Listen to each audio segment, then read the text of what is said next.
What's up, fight fans? Welcome to my channel. This is Johnny. And in today's video, we're going to take a look at the statistics that nobody talks about when mentioning this weekend's fight at 154 pounds at the Barclays Center between Danny Garcia and Daniel Gonzalez.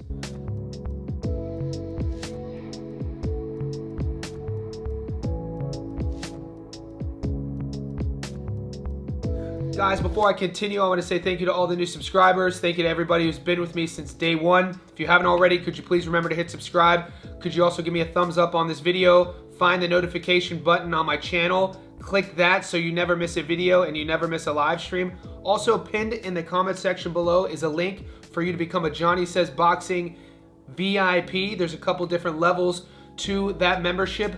Both levels get you access to our private betting boxing Discord. Become a part of our community now. But the level 2 membership, which this video is all about, gives our members an opportunity once a month to feature by your choice a fight. So in this video, I just want to give a shout out to one of our VIPs, Sav07 on YouTube. This is your video, the swan song, DSG's last fight as he takes on Daniel Gonzalez. All right, guys, there's a lot of boxing to talk about this weekend. There's the MVP card. There's the card in the UK, there's a card in Long Beach, and there's this card at the Barclays Center between, in my opinion, a future Hall of Famer and Danny Garcia taking on Daniel Gonzalez. Gonzalez isn't going to be a household name. True American boxing fans will know who he is, though. He's fought in Yanin. His probably claim to fame was a loss against Chris Algieri, and he's one of these guys, never was a world champion. The Algieri fight, I think, was for one of these international world titles, and he fell short in that fight. And we know it's been well documented when this fight got signed that this is Danny Garcia's last fight. He talked about he wants to go out on his terms. So in this video, what we're going to do is take a look at his opponent himself. We're going to look at their careers. We're going to talk a little bit about how they go about their business. And like always, stay tuned to the end of the video because that's where we'll be looking at the current Las Vegas odds, and I'll be telling you where to put your money. If you don't know who Daniel Gonzalez is, it's fine. If you want to bet on this fight, it's fine. I'm actually on the side of, I think there's a lot of money on this fight.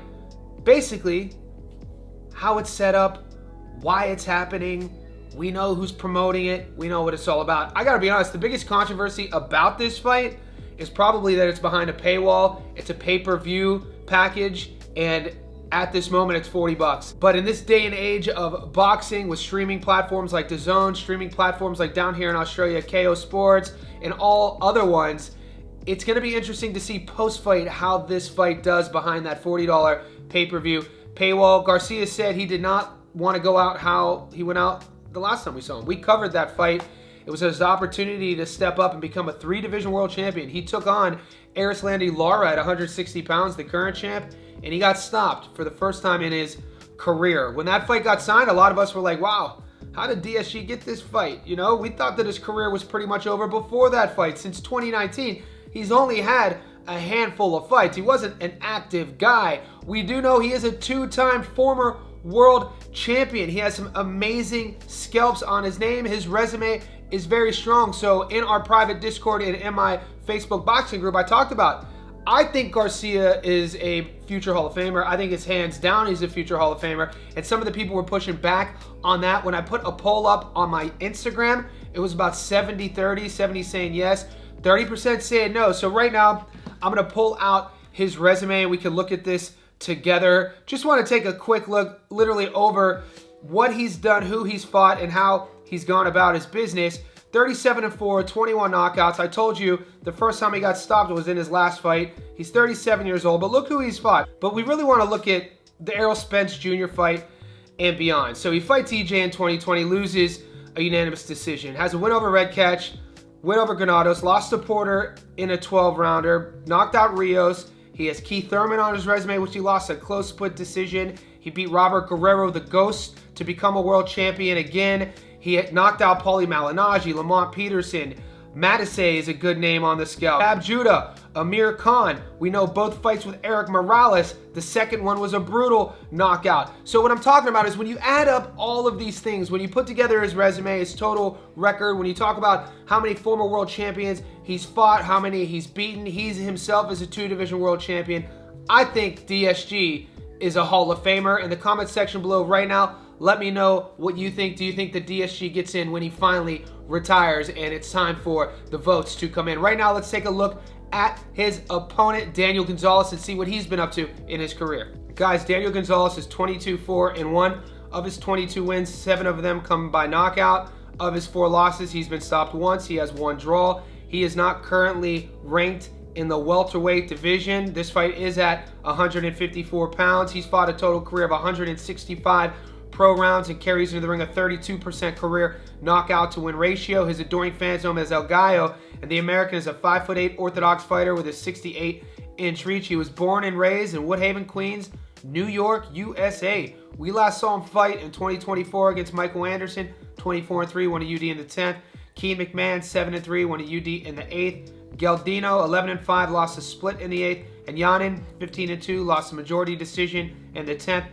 Dixon, 10-25, won a UD in the 6th. So the one time in his career where he stepped up and had a really good opportunity to put his name on the world level was a couple years prior in 2019, 6 years ago already, against Algieri, and he lost against Algieri. And since then, he really hasn't done much. He's a New Yorker. He's a New York kid, so I respect Danny Garcia's game with giving him an opportunity, giving him a main event, giving him some of the pay-per-view money. I hope this sells. I hope it goes well for both fighters, and I love the sort of opportunity that DSG is given to Danny Gonzalez. What does Gonzalez have to do? He was picked for this fight.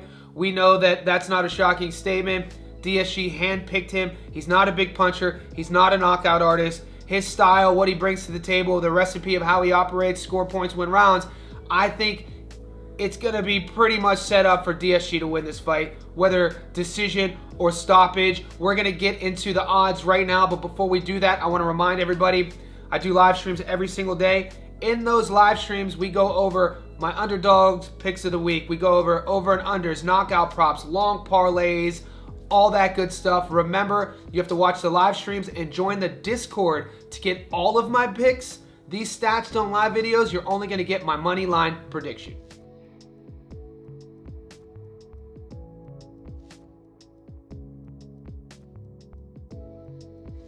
Alright guys, wherever you are in the world, let's pull out our betting apps and take a look at these odds. Currently, on the money line, it is no secret that Danny Garcia is a favorite, $1.22. 100 on DSG gets you your money back plus 22 bucks. The draw is 16-1. Daniel Gonzalez is a $4.80 underdog, meaning 100 on him gets you your money back plus 380 bucks. So Daniel Gonzalez isn't quite a 4-1 underdog. I got to be honest with you. DSG looked like he was done against Lara. I'm actually shocked that he's fighting again. I am. If he wouldn't have come out this week, he did this interview on Reddit Boxing Radio. It's a bit of an obscure channel. I wasn't able to find video, but he was talking about he handpicked Gonzalez. He wants to end his career on a high note. He didn't like how he performed against Lara. So all in all, this guy was picked for DSG to win. That being said, if all of that wasn't the case, if this was just another fight for DSG trying to rebound off of that stoppage loss against Lara where he looked super disinterested, he looked like a guy who didn't want to be there, he looked like a guy who sleeps in silk sheets and he wasn't hungry anymore. If this were a fight where he's still kind of talking like he wants to become a 3-weight world champion, I would be taking Daniel Gonzalez based off of what we just saw in DSG. But because he was handpicked, because we know how boxing can be, because this is in New York, this is his swan song, I don't see him losing. Gonzalez isn't a big puncher. Maybe there'll be some fuckery on the cards. Maybe Gonzalez will turn it into a sparring match. All in all, I'm taking DSG on the money line. Hopefully he looks good. I want him to go out looking great. I'm a fan of his career.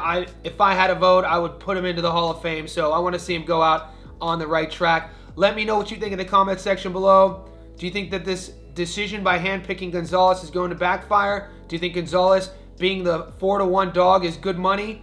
Whatever that is, let me know in the comment section below. Also, guys, if you haven't seen my breakdown, analysis, and prediction of an exciting main event, the British Commonwealth title at 160 pounds in the UK this weekend at your call between the current champion Kieron Conway taking on the 23-year-old upstart George Liddard, stay tuned to the channel because that's coming up right now.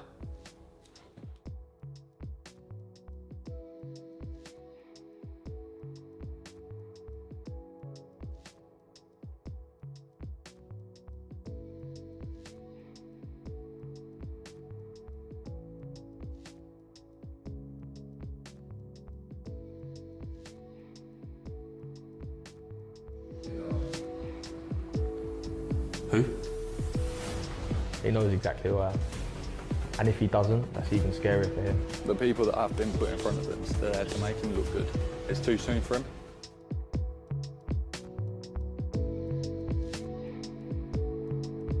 What's up, fight fans? Welcome to my channel. This is Johnny, and in today's video we're going to be going over the statistics that nobody talks about when mentioning this weekend's fight in the UK at 160 pounds between Kieron Conway and George Liddard.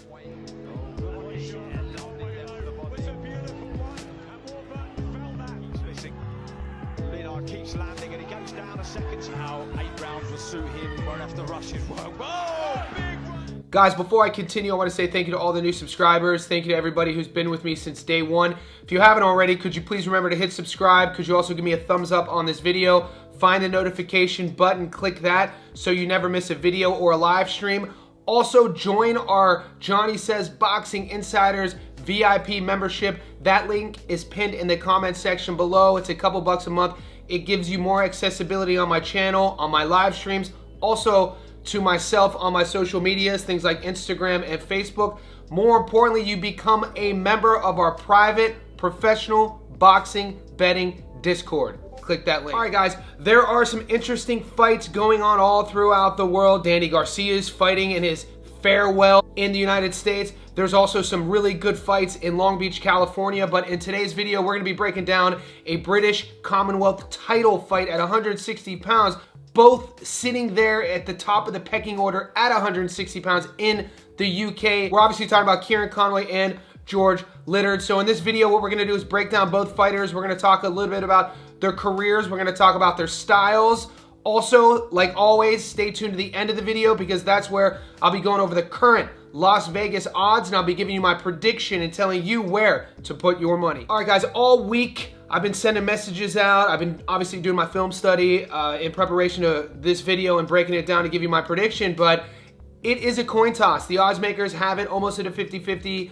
I reached out to a couple of my buddies in the UK. We spoke a little bit about both guys' careers, and it seems to be just as the odds are 50-50, even the people I've been talking to have it as a 50-50 fight, a coin toss. A lot of people are high on the prospect, the 23-year-old George Liddard. This guy is an exciting young fighter. He's undefeated. The interesting thing about Liddard and Conway is they do share a common opponent in Asaze. They fought him at different parts of their careers. Conway actually lost to Asaze back in the day in a 3-rounder. He lost a split decision, and Liddard beat him. So if you're playing triangle maths, triangle boxing theories, I would definitely be very cautious. It wasn't the same Kieron Conway in the guy who fought Asaze versus who Kieron Conway is today. With Conway, you would recognize him on my channel. We featured him in his last fight last May. He fought for the vacant British Commonwealth title against Jerome Warburton. We got the money right on the spot. We picked him to be victorious, and we picked him to get the stoppage. We just felt Conway was a level above Jerome Warburton, and that's exactly what happened. He is now the Commonwealth champion, and his belt is on the line against Liddard. Both of these guys are going to be orthodox fighters. Both of these guys are going to stand there and trade. Before I go too much farther, I do want to talk a little bit about both fighters' careers. Let's look at the 23-year-old George Liddard and see what he's been up to. Guys, Liddard is 12-0 with 7 knockouts out of 1,944 fighters in the world at 160 pounds. He's ranked number 63. Out of 117 in the UK, he's ranked 11. He's fought a career total of 52 pro rounds and carries into the ring a 58% career knockout to win ratio. The 23-year-old Brit is a 5'10" orthodox fighter, born and raised and lives in Billericay, Essex, United Kingdom. We last saw him fight Aaron Sutton, 19-1, stopped him in the 5th. Osaze, 13-2, won a UD in the 10th. Ilunga, 29-2, stopped him in the 1st. Davey, 9-1, stopped him in the 5th. Smith, 3-0, won a points decision in the 6th. This is a very exciting fighter. He's all action. If you ask Kieron Conway, he's going to tell you that that record is padded. He's also going to tell you that Liddard hasn't fought anybody. If you ask George Liddard, he's going to say he's next. He's next in line. He's going to say that Conway, at 29 years old, has never fought a young, talented guy like himself. He thinks he's going to be too powerful, too athletic, too fast, and too much. Right now, before we continue, I want to take a closer look at his opponent, Kieron Conway, and see what he's been up to in his career. Guys, Kieron Conway is 23-3-1. Of his 3 losses, he has never been stopped. of his 23 wins, he has 7 of them by knockout. Out of 1,944 fighters in the world at 160 pounds, he's ranked number 20, and out of the 117 in the UK, he's ranked number 3. He carries into the ring a 30% career knockout to win ratio, and his adoring fans know him as 2 Class. The 29-year-old Brit is a 5'11.5" orthodox fighter. He was born and raised and lives in Northamptonshire, United Kingdom. We last saw him fight Warburton, 15-1, stopped him in the 4th. Ryan Kelly, 19-4, won a split in the 12th. Yilgazati, 19-1, stopped him in the 7th. Udofia, 18-1, stopped him in the 6th. He then had another fight. In the fight before that, he lost to Animal Williams in a decision. Like I said, he does have a blemished record. He has 3 losses, but he's never been stopped. He is a fun fighter. I feel Conway is at his best when he is dictating the pace, when he uses his jab to enter the pocket, and he invests in the body. It's one of my favorite things about his style when he's cooking is obviously his durability. He's tough as nails. He could take a punch, he could take a shot, he has a chin on him, but also his committal to the body. I think that's going to be a narrative going into this fight. I think that Liddard's going to have to use his aforementioned speed and athleticism to avoid a lot of that attack and body punching from Conway. I look at these guys side by side. Conway's the older guy, 29-23. It's hard for me to get past the experience. You ask either guy, both of them are going to talk like they're going to have the power advantage, they're going to have the speed advantage, they're the most athletic. We're going to find all of that out on fight night. All of that is subjective. The facts are this: Conway's resume is levels above Liddard's resume. Who he's been in there with, how he operates. He's shown that he's durable. He's shown that he's tough. He's shown that he can win a dogfight, and he can also end fights early. He doesn't have the highest knockout to win ratio, but that doesn't mean he doesn't have power. Liddard has the youth on his side. He has the vibe on his side. He has, what do the young bucks say, aura on his side. When I put up a poll on Instagram, 70% said Liddard was going to beat Conway. We know that we don't put our money based on Instagram polls, so right now I do want to take a closer look at what Las Vegas is saying about this fight and where the odds are. But before I do that, I want to remind everyone, guys, I do live streams every single day. In those lives, that's where I go over method of victory prop bets. I go over and unders. We talk about, are they going to win by knockout? Are they going to win by decision? We build up long parlays in these Stats Don't Lie videos, like the one you are watching right now. You're only going to get my money line prediction.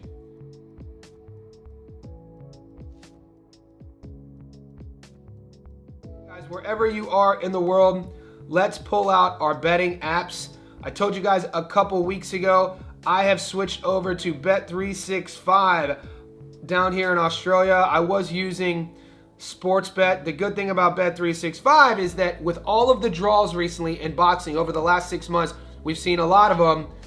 Sportsbet, a draw ruins your ticket. Bet365, it just voids it. On the money line, George Liddard is a $1.80 favorite. $100 on Liddard to just win. You get your money back plus $80. Conway is the $2 underdog. 100 on Conway to win. You get your money back plus $100. Where I'm sitting at right now, as I'm thinking about going all in, I like Liddard's game. I like his athleticism. I am a bit hesitant with ordaining him as the next in line at 160 pounds in the UK. I don't like his resume. I don't like the tests and challenges that he's faced thus far. I am going with Kieron Conway. You give me Conway at plus money. I talked about his durability. I talked about his toughness. I talked about his resume. He's only 29 years old. The people picking Liddard are acting like Conway's a 40-year-old guy who's been starched 10 times. He's lost, like I said, but he's never been stopped. And I think his savviness, his ring generalship, and his experience is going to be enough to get past Liddard. Guys, this is not an echo chamber. In the comment section below, let me know if you agree with me. Are you going with Conway or are you going with Liddard? And guys, stay tuned. We have a busy week of boxing. I'm going to be breaking down the Shannon Ryan fight. We're also going to get into some of the fights in the United States, so stay tuned.